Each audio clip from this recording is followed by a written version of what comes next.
Welcome back to CNN's Democratic Presidential Town Hall, Equality in America. I'm Nia Malika Henderson, and tonight audience members are asking the presidential candidates questions of importance to the LGBTQ community. It's now time for our final candidate of the night, businessman Tom Steyer. Hey, Nia. Welcome, Mr. Steyer. Great to see you. Thanks for being here. Thank you for And we're going to just jump right in here. We've got Tyler Rosenbaum, a corporate lawyer from Santa Monica. Tyler, what is your question for Mr. Steyer? Good evening, Mr. Steyer. My question. Tyler, please call me Tom. Okay, good. Everybody evening, Tom. does. So my question relates to the Equality Act, which has been discussed at length tonight.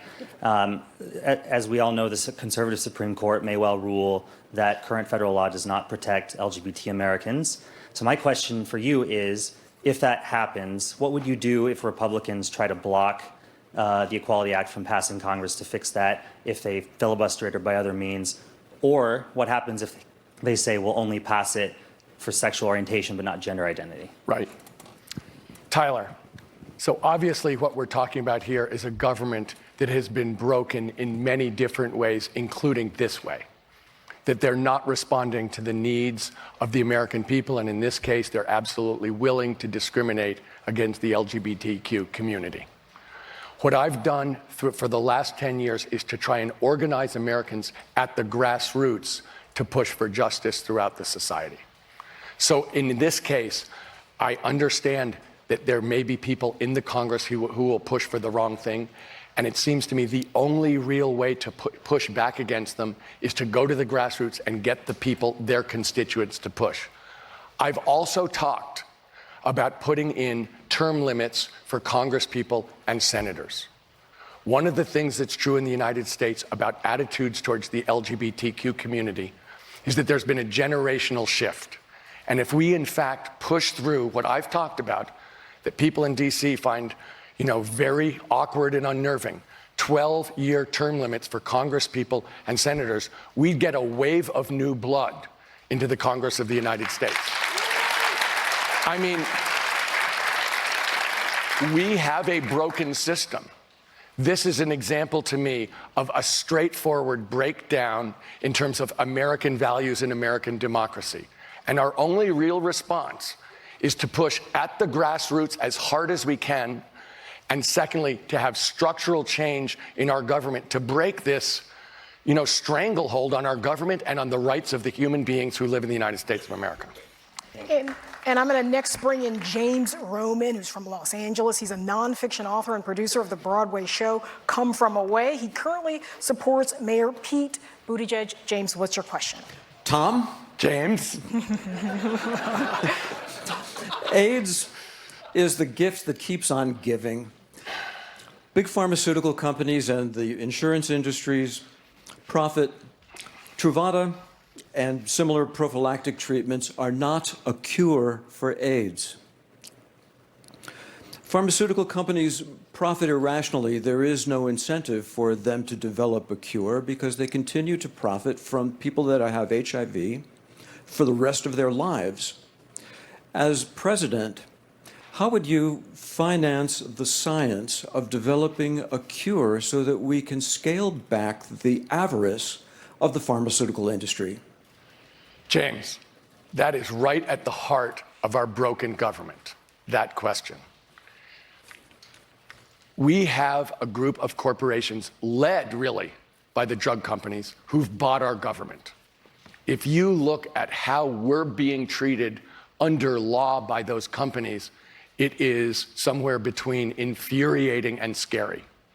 They charge us more than they charge any other people in the whole world, sometimes 10 times more for the same drugs.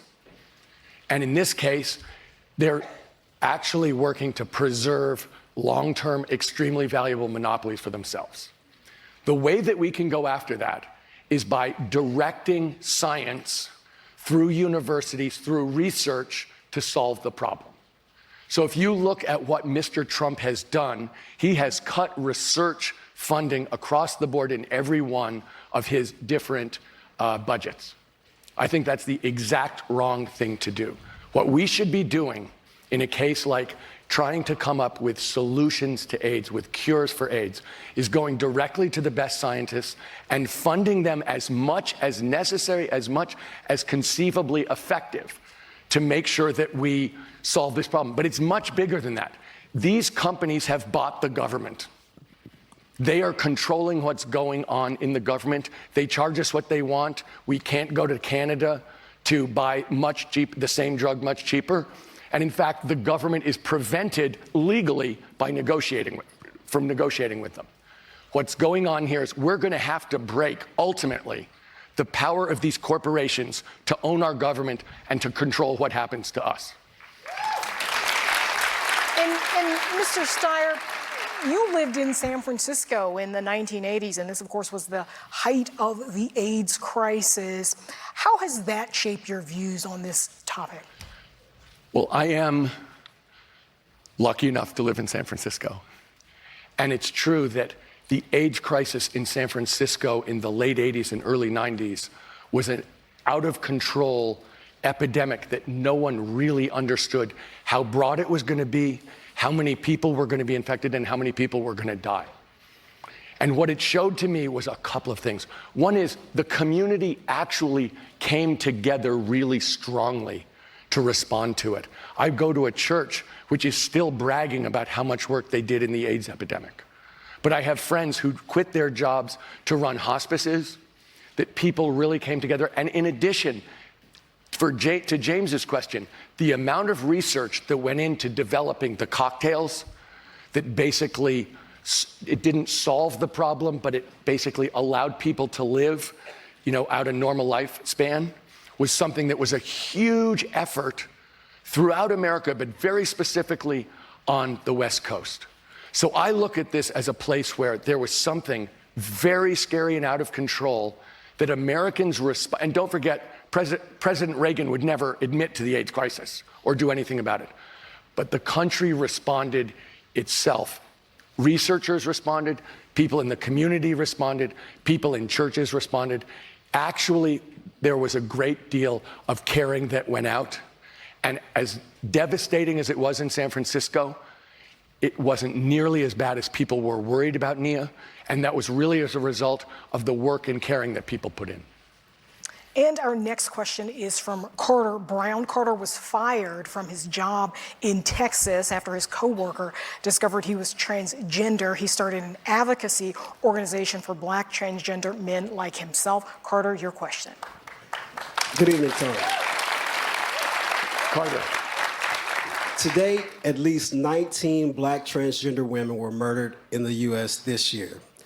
Anti-transgender violence is an epidemic that many transgender Americans believe is not only largely due to a lack of protections, but also an extreme lack of prosecutions of these horrific crimes.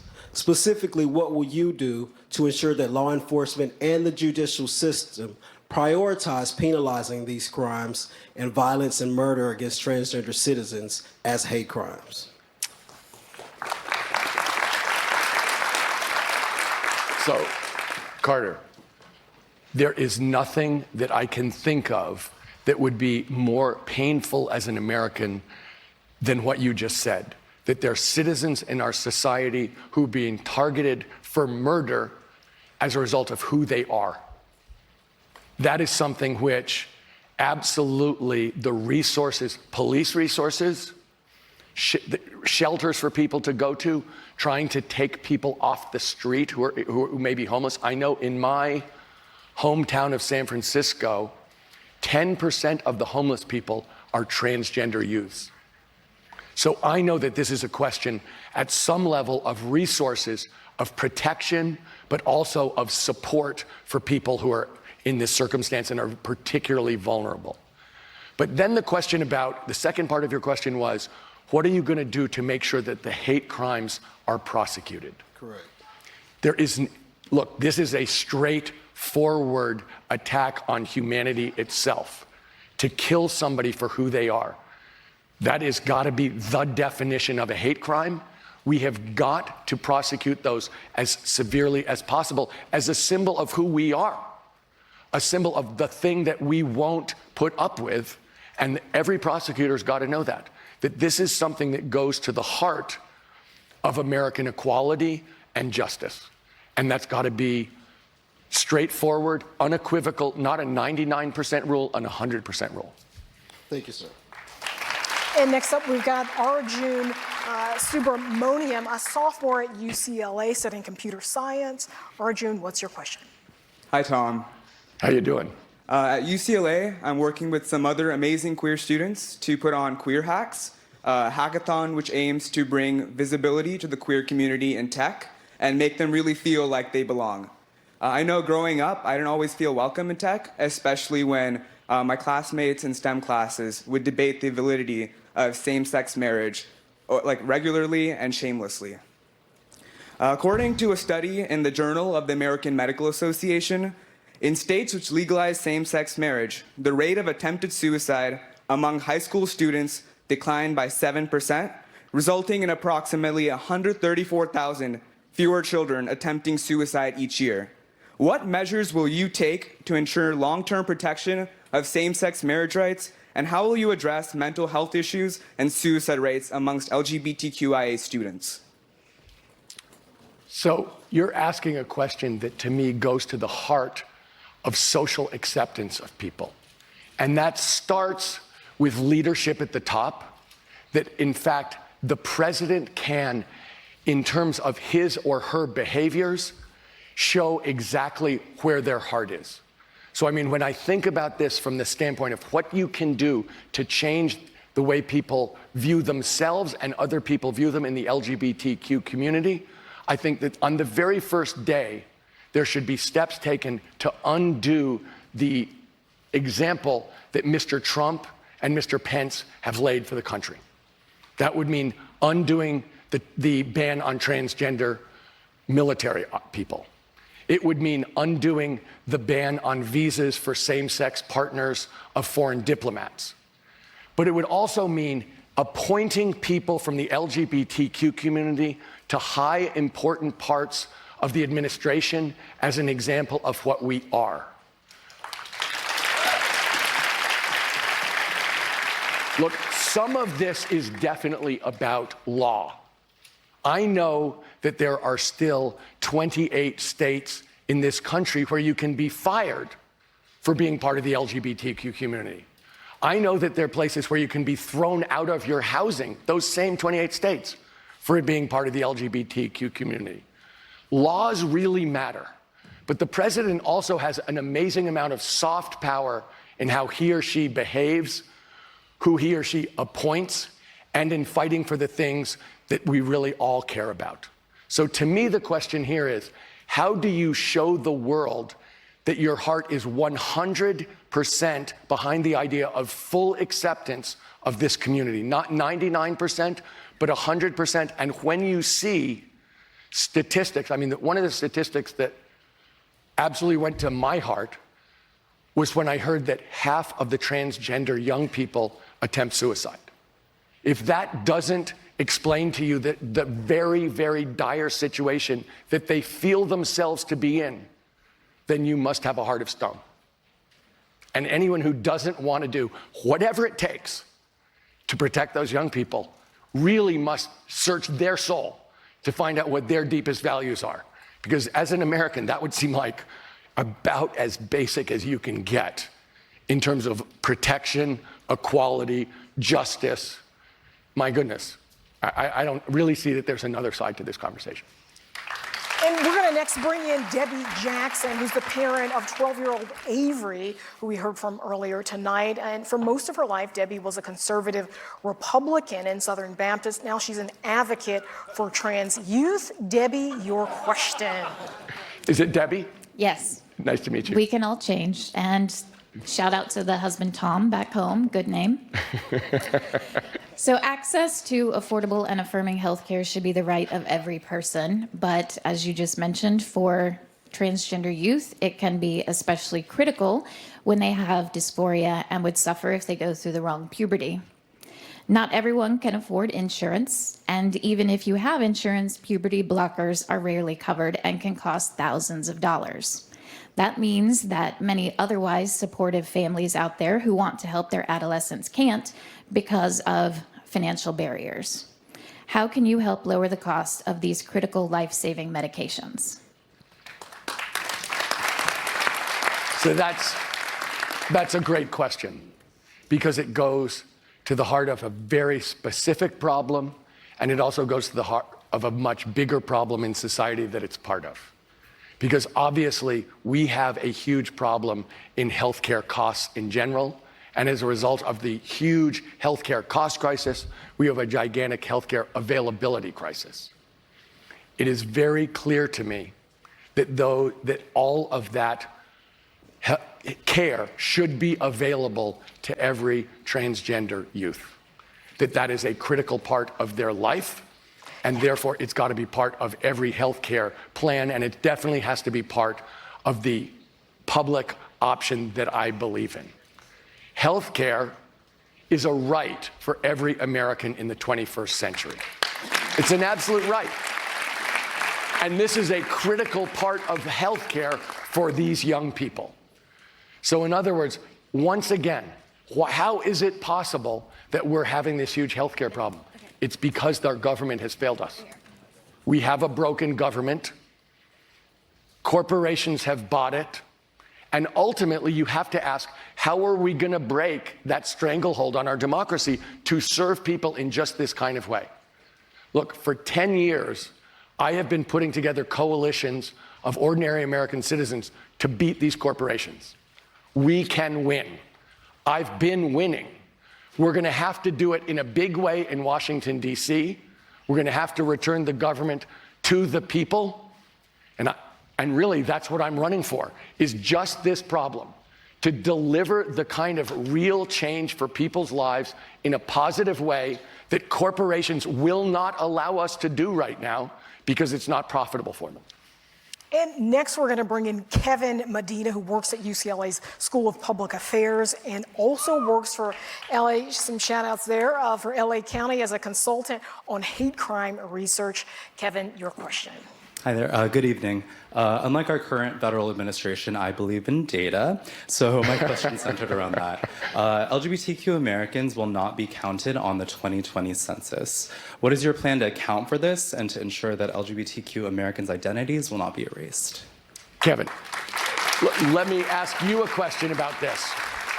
They will, when you say they won't be counted, what do you mean by they won't be counted on the census? They will not be identified on the census? Correct. Like LGBTQ identities will be removed from being asked as a question on the census in 2020. So I think it's clear that this administration is scared of data that contradicts their underlying beliefs. I think,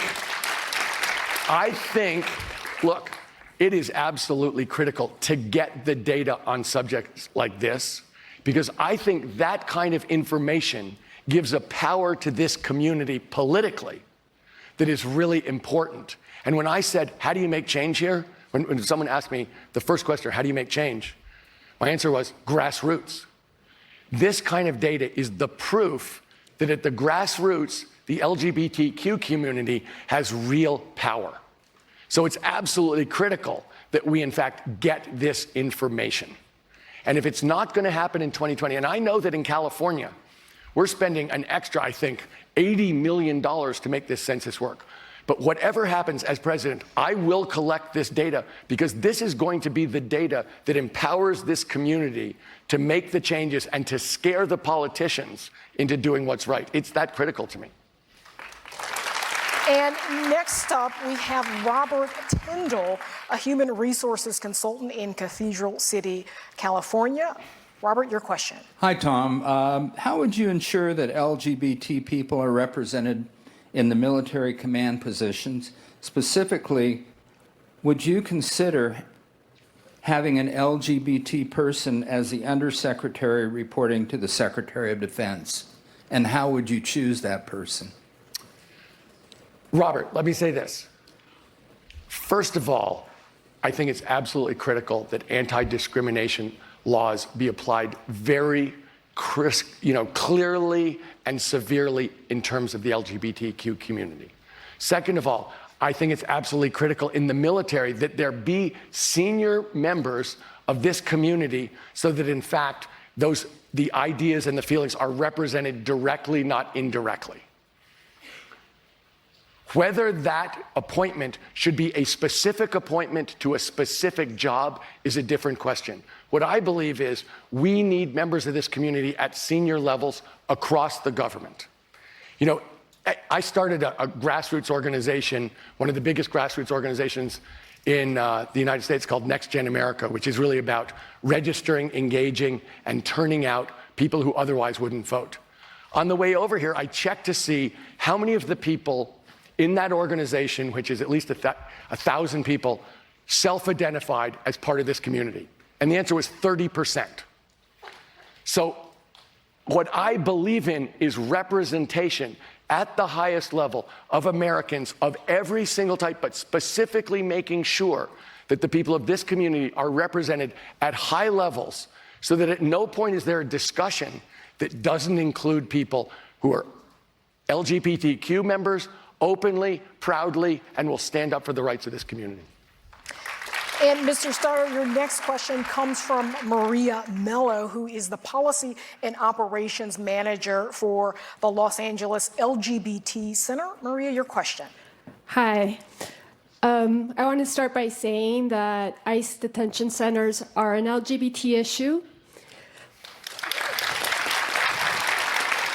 LGBT asylum seekers are being denied parole in detention centers across the country. 2 have died in ICE custody in the past 2.5 years due to lack of access to HIV care.